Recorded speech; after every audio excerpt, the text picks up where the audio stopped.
Yeah, it's been a few months since I've been over here at my parents' house. So I'm here to pick up that 440. I think the barn is in worse shape. It's getting pretty bad in here.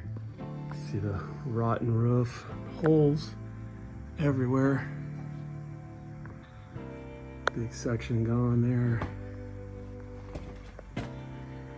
There's the motor. Hopefully it's okay. We'll see when we get it home. Yeah, it's not gonna be easy. It basically flooded in here and it brought a bunch of sand and dirt. There's actually concrete underneath here. Like, this stuff's not gonna roll around. Oh, and then show you real quick my dad's RD350, which has been sitting outside, getting ruined.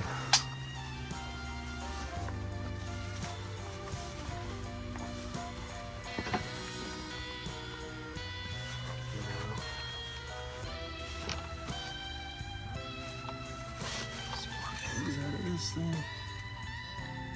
I don't know. Sure feels like it. Looks like it's packed full of dirt too. Too bad. Basically a 2-cylinder, 2-stroke. 8,000 original miles. Yeah, I just realized all this fell in. Getting dangerous in here. These are all my grandfather's race boats. My dad had them up on a shelf. Oh, looks like some charger panels, like 72 charger panels. Right. Try to pull some of these boats out of here.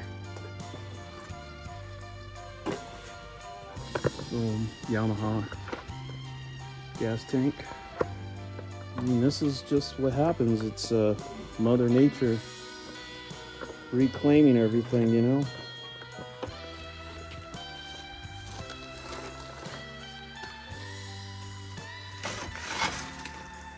This is part of that trail. I think it's a Honda Trail 70.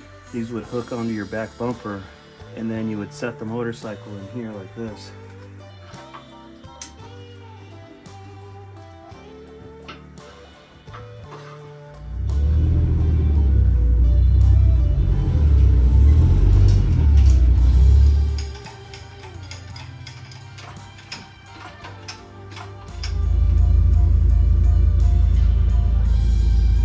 So while we got the 440 in the air, let's go over it, see what we got.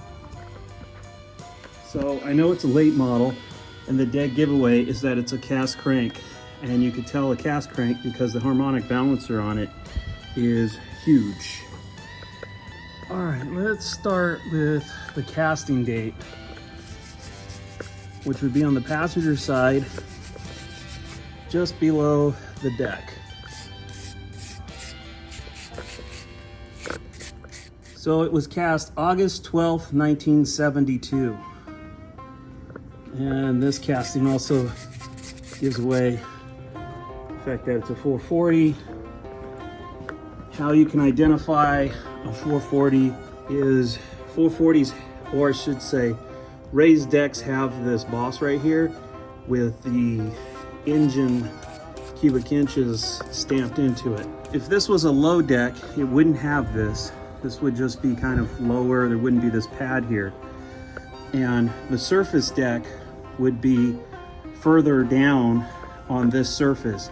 The surface deck would be machined with this surface, and then they would stamp right here the low deck cubic inches, like 383 or 361 or 400.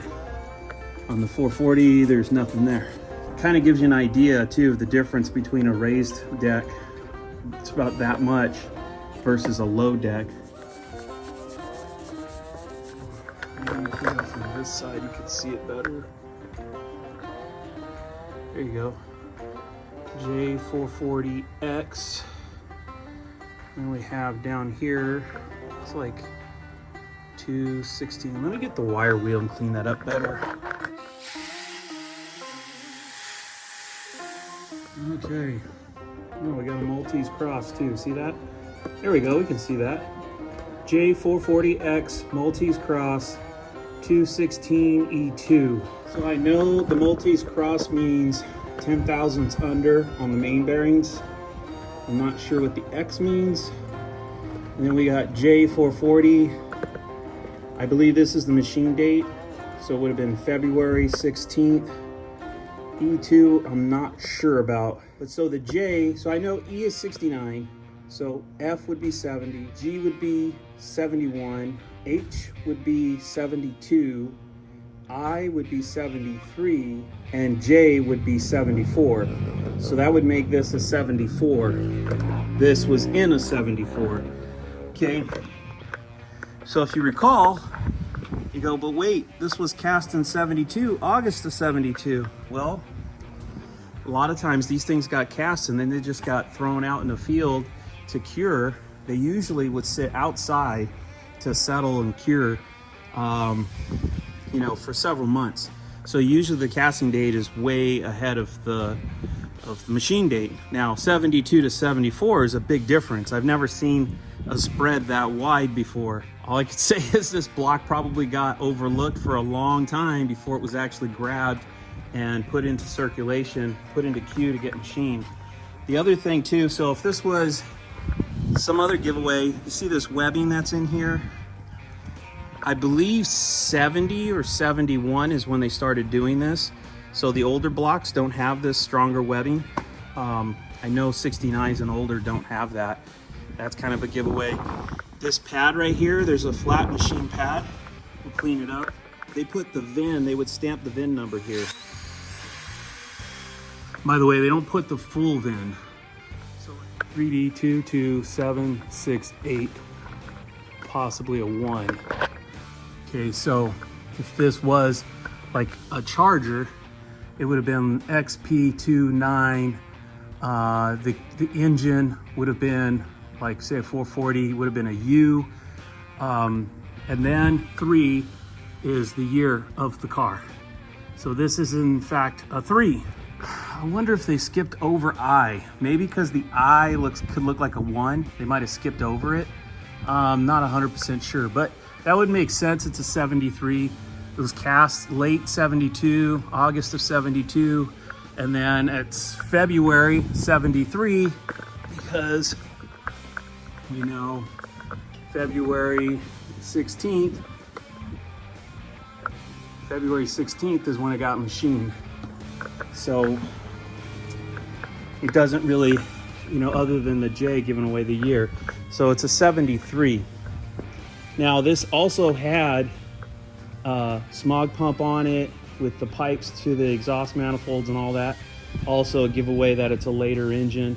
The fact that it's a cast crank, also a giveaway, because they usually, I'm pretty sure all 71s and older for sure were steel cranks. And then I think, I'm not sure if it's 72 or 3, somewhere around there, they started putting cast cranks in 440s. Usually the high performance engine, so if this was an HP Magnum block, it would have a steel crank, but it's not an HP. You didn't see, it would have had the HP right behind the 440. So there's other numbers on the side. Let me see what else we got here. I don't think any of the rest of these numbers is significant, but you guys could tell me. It looks like 8688880 and some numbers here. It's like the same number, so this is probably a serial number. 389 or an 8, 883 or an 8, 0440-5. Same number. By the way, the VIN being stamped right here on the side of the block, passenger side, near the motor mount. They started doing this in 69. If this came out of a 68, the VIN number would have been right here. And I don't think they put them on all 68 engines. I think it was only high performance vehicles, like a more valuable car. But by 69, they started putting them on everything, I believe. I don't know about slant sixes. I've never looked at a slant six, but I believe all the V8s anyway. And then if it was a 67 or older, it didn't get VIN numbers. They didn't track the VIN numbers back then on the blocks.